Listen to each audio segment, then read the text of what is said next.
Iran आज भी वो अनकंकरेबल किला क्यों है जिसे फतह करना नामुमकिन माना जाता है? वो कौन सा खौफनाक राज है जो पेंटागन के जनरल्स को जमीनी हमला शुरू करने से पहले 100 बार सोचने पर मजबूर करता है? जानेंगे इग्नाइट इनसाइट की आज की इस वीडियो में कि ईरान पर हमला करना दुनिया की सबसे बड़ी मिलिट्री गलती क्यों साबित हो सकती है। दोस्तों, ईरान की सबसे पहली और सबसे मजबूत डिफेंस लाइन उसके पहाड़ हैं। अगर आप ईरान के मैप को गौर से देखें तो ये मुल्क चारों तरफ से ऊंची पहाड़ी जंजीरों से घिरा हुआ नजर आएगा। वेस्ट की तरफ जाग्रोस माउंटेन्स की एक ऐसी दीवार है जो 1500 किलोमीटर तक फैली हुई है। ये पहाड़ दुनिया के मुश्किल तरीन मिलिट्री टेरेन्स में से एक हैं। जाग्रोस की इन वादियों में ऐसे तंग रास्ते हैं जहां दुश्मन की पूरी डिवीजन को सिर्फ एक छोटी सी मिलिट्री यूनिट रोक सकती है। इन पहाड़ों में दुश्मन के जीपीएस और कम्युनिकेशन सिस्टम्स अक्सर सिग्नल शैडो का शिकार हो जाते हैं, जिसकी वजह से मॉडर्न टेक्नोलॉजी यहां आकर बिल्कुल नाकाम हो जाती है। नॉर्थ में अल्बोर्स माउंटेन्स खड़े हैं जो कैस्पियन सी और सेंट्रल ईरान के दरमियान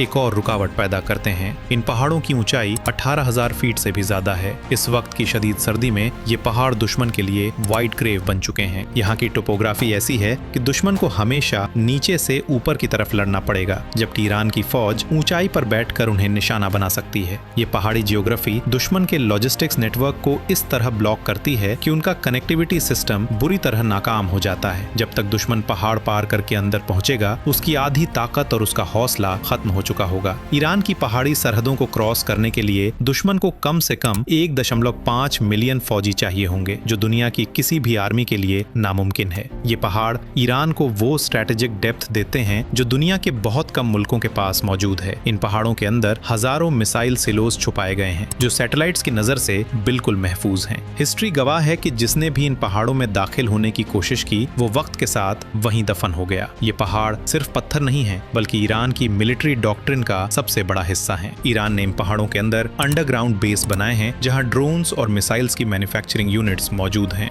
दुश्मन ऊपर से पहाड़ देख रहा होता है, लेकिन पहाड़ के अंदर एक पूरी फैक्ट्री चल रही होती है। इन टनल्स को मिसाइल सिटीज कहा जाता है, जहां हजारों बैलिस्टिक मिसाइल्स हर वक्त लॉन्चिंग के लिए तैयार रहती हैं। पहाड़ों की दीवारों को पार करने के बाद दुश्मन का सामना